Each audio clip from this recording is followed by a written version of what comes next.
En nombre de la Asamblea General, on behalf of the General Assembly, I have the honor to welcome to the United Nations His Excellency Mr. Ronald Reagan, President of the United States of America, and to invite him to address the Assembly.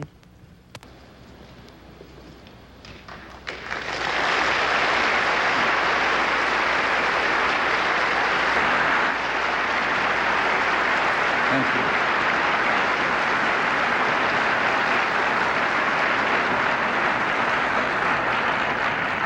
Mr. Secretary General, Mr. President, distinguished delegates, ladies and gentlemen of the world, thank you for granting me the honor of speaking today on this first day of general debate in the 38th session of the General Assembly. Once again, I come before this body preoccupied with peace. Last year, I stood in this chamber to address the special session on disarmament. Well, I've come today to renew my nation's commitment to peace. And I have come to discuss how we can keep faith with the dreams that created this organization. The United Nations was founded in the aftermath of World War II to protect future generations from the scourge of war, to promote political self-determination and global prosperity, and to strengthen the bonds of civility among nations. The founders sought to replace a world at war with a world of civilized order. They hoped that a world of relentless conflict would give way to a new era, one where freedom from violence prevailed. Whatever challenges the world was bound to face, the founders intended this body to stand for certain values, even if they could not be enforced, and to condemn violence, even if it could not be stopped. This body was to speak with the voice of moral authority. That was to be its greatest power. But the awful truth is that the use of violence for political gain has become more, not less, widespread in the last decade. Events of recent weeks have presented new, unwelcome evidence of brutal disregard for life and truth. They have offered unwanted testimony on how divided and dangerous our world is, how quick the recourse to violence. What has happened to the dreams of the UN's founders? What has happened to the spirit which created the United Nations? The answer is clear. Governments got in the way of the dreams of the people. Dreams became issues of East versus West. Hopes became political rhetoric. Progress became a search for power and domination. Somewhere the truth was lost that people don't make wars, governments do. And today in Asia, Africa, Latin America, the Middle East, and the North Pacific, the weapons of war shatter the security of the peoples who live there, endanger the peace of neighbors, and create ever more arenas of confrontation between the great powers. During the past year alone, violent conflicts have occurred in the hills around Beirut, the deserts of Chad, and the Western Sahara, in the mountains of El Salvador, the streets of Suriname, the cities and countryside of Afghanistan, the borders of Kampuchea, and the battlefields of Iran and Iraq. We cannot count on the instinct for survival to protect us against war.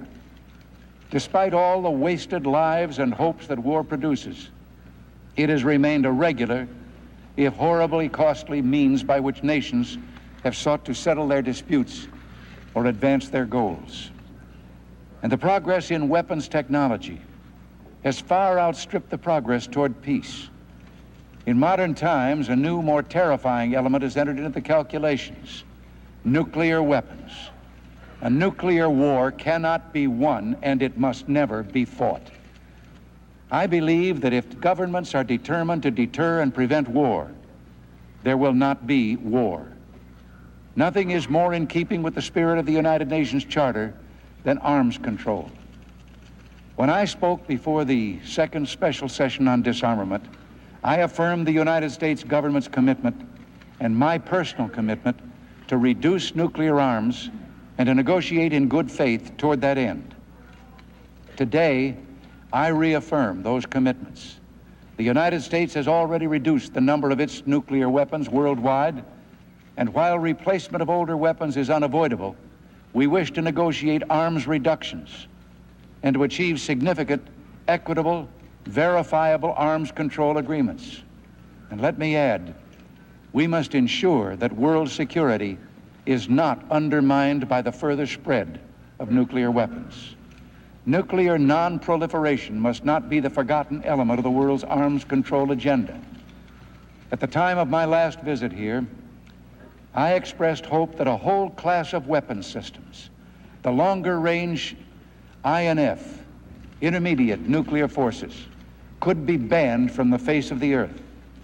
I believe that to relieve the deep concern of peoples in both Europe and Asia, the time was ripe for the first time in history to resolve a security threat exclusively through arms control.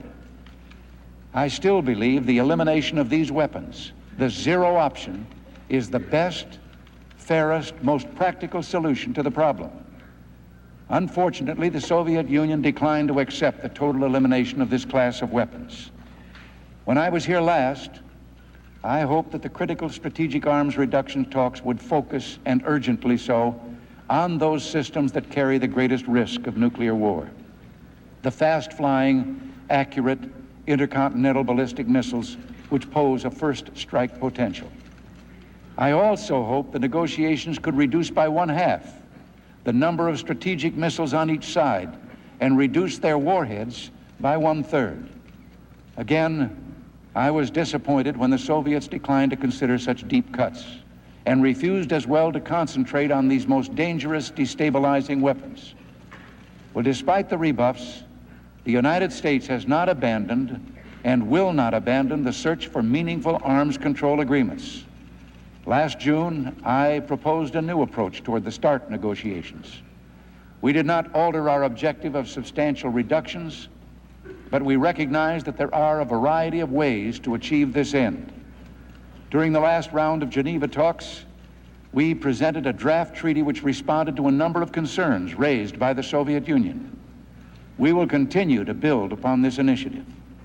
Similarly, in our negotiations on intermediate-range nuclear forces, when the Soviet leaders adamantly refused to consider the total elimination of these weapons, the United States made a new offer.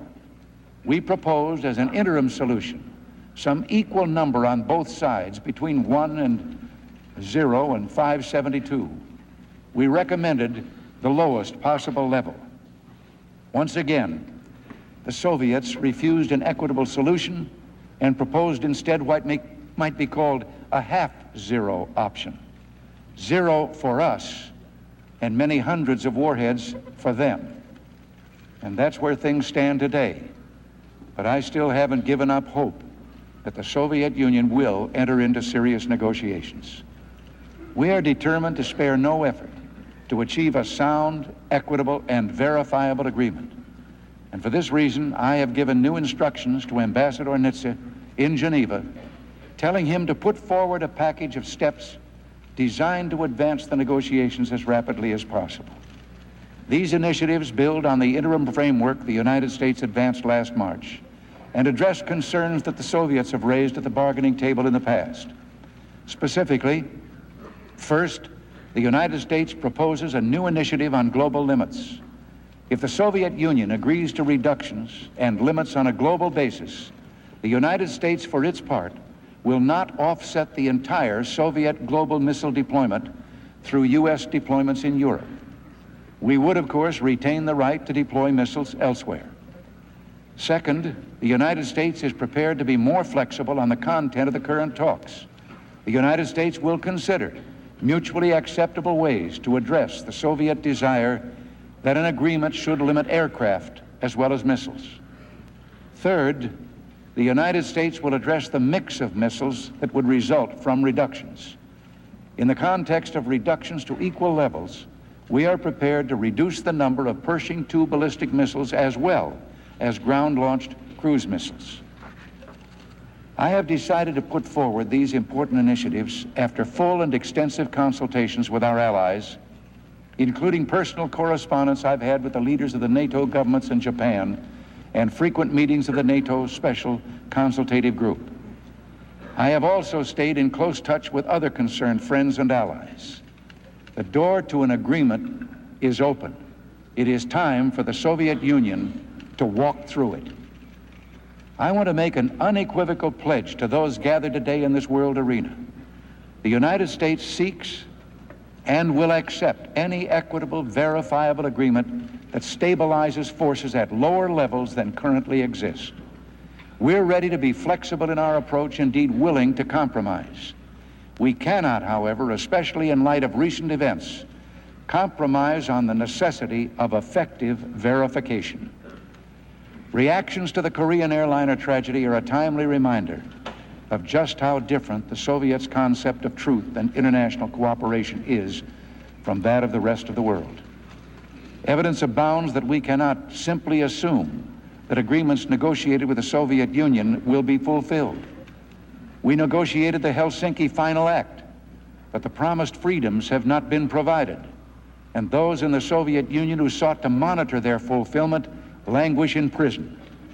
We negotiated a biological weapons convention, but deadly yellow rain and other toxic agents fall on Hmong villages and Afghan encampments. We have negotiated arms agreements, but the high level of Soviet encoding hides the information needed for their verification. A newly discovered radar facility and a new ICBM raise serious concerns about Soviet compliance with agreements already negotiated. Peace cannot be served by pseudo-arms control. We need reliable, reciprocal reductions. I call upon the Soviet Union today to reduce the tensions it has heaped on the world in the past few weeks and to show a firm commitment to peace by coming to the bargaining table with a new understanding of its obligations. I urge it to match our flexibility. If the Soviets sit down at the bargaining table seeking genuine arms reductions, there will be arms reductions. The governments of the West and their people will not be diverted by misinformation and threats. The time has come for the Soviet Union to show proof that it wants arms control in reality, not just in rhetoric. Meaningful arms control agreements between the United States and the Soviet Union would make our world less dangerous. So would a number of confidence-building steps we've already proposed to the Soviet Union. Arms control requires a spirit beyond narrow national interests. This spirit is a basic pillar on which the UN was founded. We seek a return to this spirit. A fundamental step would be a true non-alignment of the United Nations. This would signal a return to the true values of the Charter, including the principle of universality. The members of the United Nations must be aligned on the side of justice rather than injustice, peace rather than aggression, human dignity rather than subjugation. Any other alignment is beneath the purpose of this great body and destructive of the harmony that it seeks. What harms the Charter harms peace. The founders of the UN expected that member nations would behave and vote as individuals after they had weighed the merits of an issue, rather like a great global town meeting. The emergence of blocs and the polarization of the UN undermine all that this organization initially valued. We must remember that the non-aligned movement was founded to counter the development of blocs and to promote détente between them. Its founders spoke of the right of smaller countries not to become involved in others' disagreements. Since then, membership in the non-aligned movement has grown dramatically, but not all the new members have shared the founders' commitment of genuine non-alignment. Indeed, client governments of the Soviet Union who have long since lost their independence have flocked into the non-aligned movement and once inside have worked against its true purpose. Pseudo-non-alignment is no better than pseudo-arms control. The United States rejects as false and misleading the view of the world as divided between the empires of the East and West. We reject it on factual grounds. The United States does not head any bloc of subservient nations, nor do we desire to. What is called the West is a free alliance of governments, most of whom are democratic and all of whom greatly value their independence. What is called the East is an empire directed from the center, which is Moscow. The United States today, as in the past, is a champion of freedom and self-determination for all people. We welcome diversity. We support the right of all nations to define and pursue their national goals. We respect their decisions and their sovereignty, asking only that they respect the decisions and sovereignty of others. Just look at the world over the last 30 years and then decide for yourself whether the United States or the Soviet Union has pursued an expansionist policy. Today, the United States contributes to peace by supporting collective efforts by the international community. We give our unwavering support to the peacekeeping efforts of this body, as well as other multilateral peacekeeping efforts around the world. The UN has a proud history of promoting conciliation and helping keep the peace. Today, UN peacekeeping forces or observers are present in Cyprus and Kashmir, on the Golan Heights, and in Lebanon. In addition to our encouragement of international diplomacy, the United States recognizes its responsibilities to use its own influence for peace. From the days when Theodore Roosevelt mediated the Russo-Japanese War in 1905, we have a long and honorable tradition of mediating or damping conflicts and promoting peaceful solutions. In Lebanon, we, along with France, Italy, and the United Kingdom, have worked for a ceasefire, for the withdrawal of all external forces, and for restoration of Lebanon's sovereignty and territorial integrity. In Chad, we have joined others in supporting the recognized government in the face of external aggression. In Central America, as in Southern Africa, we are seeking to discourage reliance upon force and to construct a framework for peaceful negotiations. We support a policy to disengage the major powers from third world conflict.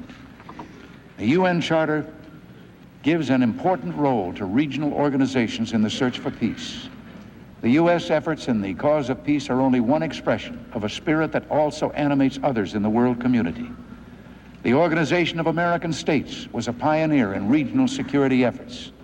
In Central America, the members of the Contadora Group are striving to lay a foundation for peaceful resolution of that region's problems. In East Asia, the Asian countries have built a framework for peaceful political and economic cooperation that has greatly strengthened the prospects for lasting peace in their region.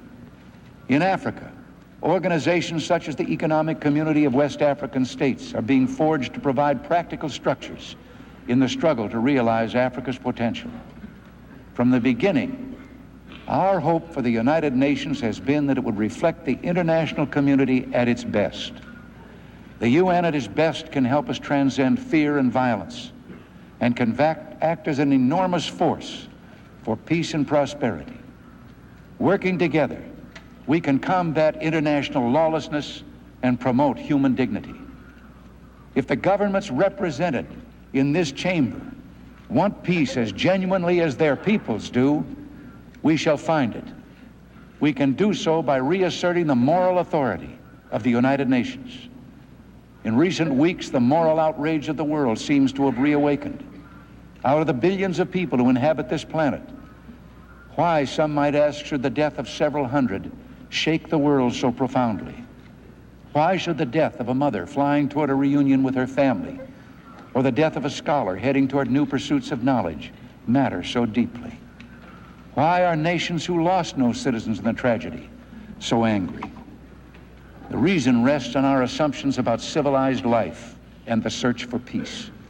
The confidence that allows a mother or a scholar to travel to Asia or Africa or Europe or anywhere else on this planet may be only a small victory in humanity's struggle for peace. Yet what is peace if not the sum of such small victories? Each stride for peace and every small victory are important for the journey toward a larger and lasting peace. We have made progress. We've avoided another world war.